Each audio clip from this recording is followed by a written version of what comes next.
కలెక్షన్ల కనక వర్షం కంటిన్యూ అవుతుంది. మండే రోజునైతే పెద్దగా డ్రాప్ అయితే ఏం కనిపించలేదని చెప్పాలి. సక్సెస్ఫుల్గా అయితే కలెక్షన్స్ రాబట్టింది ఆ రోజు కూడా. దేవరా మూవీ యొక్క ప్రభంజనం అయితే ఇప్పట్లో ఆగదనే తెలుస్తుంది. వీకెండ్ 3 daysలో మాత్రం పంబ రేపిందనే చెప్పాలి. జనరల్గా ఆఫీసెస్ ఉంటాయి కాబట్టి జనాలకు ఎంటర్టైన్మెంట్కి టైం దొరకదు, ఇది తెలిసిన విషయమే. అందువల్ల ఆక్యుపెన్సీ కొంచెం తగ్గితే తగ్గి ఉండొచ్చు, కానీ అదే ఫైనల్ డెసిషన్ కాదు. ఆక్యుపెన్సీ తగ్గింది, సినిమా బాగాలేదేమో, కలెక్షన్స్ ఆగిపోయినట్టే అన్నటువంటి డౌట్స్ ఎంతోమందికి ఉండుంటాయి, కానీ అది కరెక్ట్ కాదు. రేపు గాంధీ జయంతి, ఫుల్ ఆక్యుపెన్సీ ఉంటుంది, ఎందుకంటే ఒక హాలిడే దొరుకుతుంది కాబట్టి. వాస్తవంగా 4 రోజులు కంప్లీట్ అయ్యేటప్పటికి మూవీ 380 కోట్లకు అత్యంత చేరువలో ఉంది. మూవీ యొక్క స్ట్రాటజీ చూస్తేనే మనకు అర్థమవుతుంది, బ్లాక్ బస్టర్ అని. ఇక రామ్ చరణ్ యొక్క లేటెస్ట్ సాంగ్ ఏం చేంజర్ నుంచి రిలీజ్ అయిందన్న విషయం మనకు తెలియదు కాదు. ప్రెసెంట్ అయితే దుమ్ము దులుపుతుంది ఈ సాంగ్ యూట్యూబ్లో.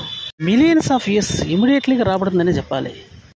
ఈ సాంగ్తో ఒక్కసారిగా అంచనాలు అత్యంత భారీ స్థాయిలో పెరిగాయి.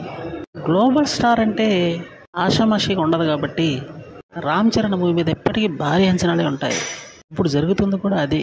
కాకపోతే శంకర్ లేట్ చేస్తున్నాడు, కానీ మూవీ అయితే ఎప్పుడో రావాలి. చూడాలి ఈ మూవీ మీద అంచనాలు ఎంత బలపడతాయో.